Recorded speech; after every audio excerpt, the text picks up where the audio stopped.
প্ৰমোদ বড়ো ডাঙৰীয়ালৈকে মোৰ প্ৰথম প্ৰশ্ন যে প্ৰমোদ বড়ো ডাঙৰীয়াই হততে ঢোল বজাই ফুৰি থাকে ৰাইজৰ ওচৰত তেটো ফালি ফালি চিঞৰে যে বিটিআৰত ইউপিপিএল দলে চৰকাৰ গঠন কৰাৰ পিছতহে শান্তি আহিছে। বিটিচিত ইউপিপিএল দল নথকা সময়ত যেতিয়া হাগ্ৰামা মহিলাৰীৰ নেতৃত্বত বিটিচি চৰকাৰ আছিল তেতিয়া কেৱল অস্ত্ৰৰ ৰজনজননী হিংসাৰ দাবানলহে কেৱল বিটিআৰ অঞ্চলত আছিল। এই বুলি প্ৰমোদ বড়ো ডাঙৰীয়াই হততে নিজকে শান্তিৰ ব্ৰেণ্ড এম্বেছাডৰ হিচাপে ৰাইজৰ আগত ৰিজাই ফুৰে। কিন্তু মোৰ প্ৰথম প্ৰশ্নটো হৈছে যে প্ৰমোদ বড়ো ডাঙৰীয়া 2012 চনত 2014 চনত যিবিলাক ব্যক্তিয়ে যিবিলাক সংগঠনৰ নেতৃত্বই সেই 2012 চন আৰু 14 চনৰ হিংসাত্মক কাৰ্যকলাপত জড়িত আছিলে, যেইবিলাক ব্যক্তিৰ নেতৃত্বত আৰু যেইবিলাক সংগঠনৰ সদস্যই 2012 চন আৰু 2014 চনৰ যি গোষ্ঠীগত হিংসা বা গোষ্ঠীগত সংঘৰ্ষৰ লগত জড়িত থকা বুলি এনআইএও চাৰ্জশ্বিট প্ৰদান কৰিছে, সেইবিলাক ব্যক্তিকেতো আপুনি আনি আজি বিটিআৰৰ ৰাজগাদীত অধিষ্ঠ কৰিছে। আপোনাৰ লগত আপুনি বিটিচিৰ চিফ আৰু তেওঁলোকে আপোনাৰ পৰিষদখনত হয়তো আপোনাৰ ইউপিপিএল দলৰ এমচিএলএ বা ইএম হিচাপে তেওঁলোকে ৰাজগাদীত বহি আছে ইউপিপিএল দলৰ এক ব্যাগুম নেতা হিচাপে।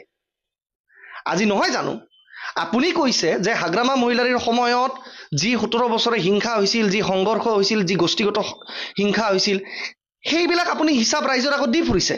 কিন্তু যিবিলাক ব্যক্তিয়ে 2012 চনত আৰু 2014 চনত সেই গোষ্ঠীগত হিংসাৰ লগত জড়িত থকা বুলি এনআইএও চাৰ্জশ্বিট প্ৰদান কৰিছে, সেইবিলাক ব্যক্তিৰে সাংগু পাংগু, সেইবিলাক ব্যক্তিয়ে নেতৃত্ব দিয়া সংগঠনৰ বা সেইবিলাক ব্যক্তিয়ে নেতৃত্ব দিয়া সন্ত্ৰাসবাদী সংগঠনৰ সদস্যকেতো আপুনি আনি পিনে ৰাজগাদীত আজি অধিষ্ঠ কৰিছে বিটিচিৰ বা বিটিআৰৰ ইএম বা এমচিএলএ হিচাপে ইউপিপিএল দলৰ পৰা।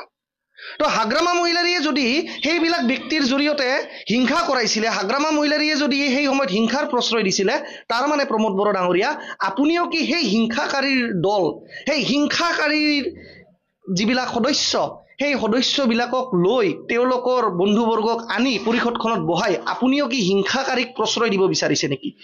শ্ৰীকৃষ্ণই কৈছিলে যে পাপ কৰাতকে এটা পাপ হোৱা বা এজন পাপীক প্ৰশ্ৰয় দিয়াটো বেছি অপৰাধ।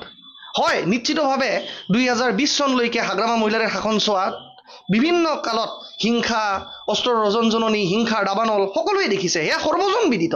কিন্তু আপুনি কেৱল নিজকে যদি শান্তিৰ অৱতাৰ বুলি ইয়াত আহে, যে আপুনি এটা ক'ব গ'লে ঈশ্বৰৰ নতুন অৱতাৰ, শান্তিৰূপী আপুনি এটা দূত, আপোনাক ঈশ্বৰে বিটিআৰ অঞ্চলখনত পঠাইছে, তেতিয়াহ'লে কিন্তু আঙুলি আপোনালৈকেও টুৱাম।